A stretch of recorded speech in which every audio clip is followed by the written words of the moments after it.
Garrett, by contrast, was dressed in head-to-toe black, with leathery wings drooping from his shoulders. They trailed in ragged tatters on the floor behind him. No doubt casting Cassandra as an angel and him as a demon was Camden's idea of a joke. His mask was of plain black leather, a stark contrast to Cassie's elaborate one. Everything about them seemed the exact opposite, but that was fitting. Opposites definitely attracted. I don't know how you managed it, but you're even more beautiful than usual, Garrett said. How had he managed to stay away from her as long as he had? When he'd held himself apart from her, the world around him had faded to shades of grey. Now the high colour on Cassie's cheeks was enough to fairly blind him, but he couldn't look away. Absolutely stunning. You silver-tongued devil, you. My, but you look positively wicked, Cassandra said as she alighted on the last step. Shall I call you Azazel for the evening? Why not? If memory serves, he was the demon who supposedly instructed mankind on more efficient methods of sinning. That fits. Now that she was closer, Garrett realized the neckline of her bodice was cut tantalizingly low. The mounds of her breasts rose above the lace, and tempted him to plunge his hand into the shadowy valley between them. Her lips were rouged a deep red no angel would ever wear. Perhaps you should be Jezebel for the party. Our costumes seem to have a biblical theme, and I, for one, cannot think of a proper female angel name. You think I'm a Jezebel? But she was a terrible person. Cassandra turned in a slow circle, inviting him to admire her. Do I look terrible? Terribly swiveable. She gave an outraged gasp and swatted him with her fan, but the corners of her lips turned up into an impish smile. Hush! Someone might get the wrong idea about us. Is there a right idea? He'd never had a more unconventional relationship with any woman. No one would believe the number of times he'd been with Cassie in her boudoir without actually swiving the lady. He could scarcely believe it himself. I have my mother convinced that we're simply friends.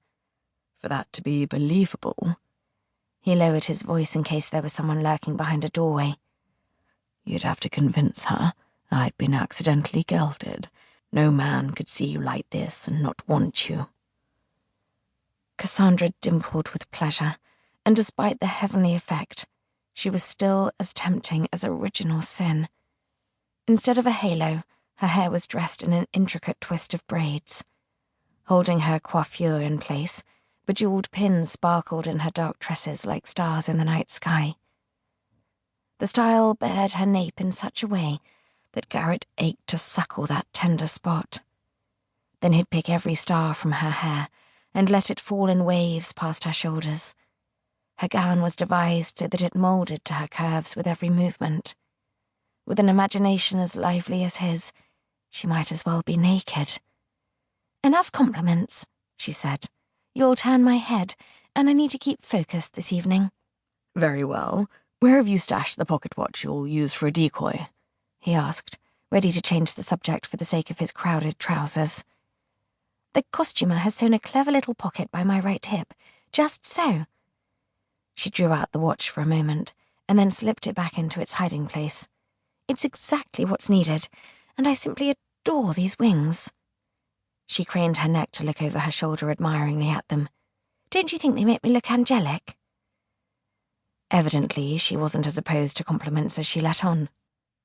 You look divine, he said, as he helped her into a matching pelisse, careful not to cover the spot from which her wings extended. Actually, she looked like sin on a plate, but he wasn't about to burst her bubble. Cassie believed she looked like an angel. Garrett would play along until later this night. One way or another, he was determined to learn the location of her bedchamber. It was high time he visited her again. Maybe she didn't require his assistance. There hadn't been any unexplained fires of late. She must have learned better control without him. But even if she didn't need him, he needed her. Since the damage was done and he'd already had one of his damnable dreams, he was determined to spend more time with her. If he never let her out of his sight, maybe he'd be in a position to interfere when his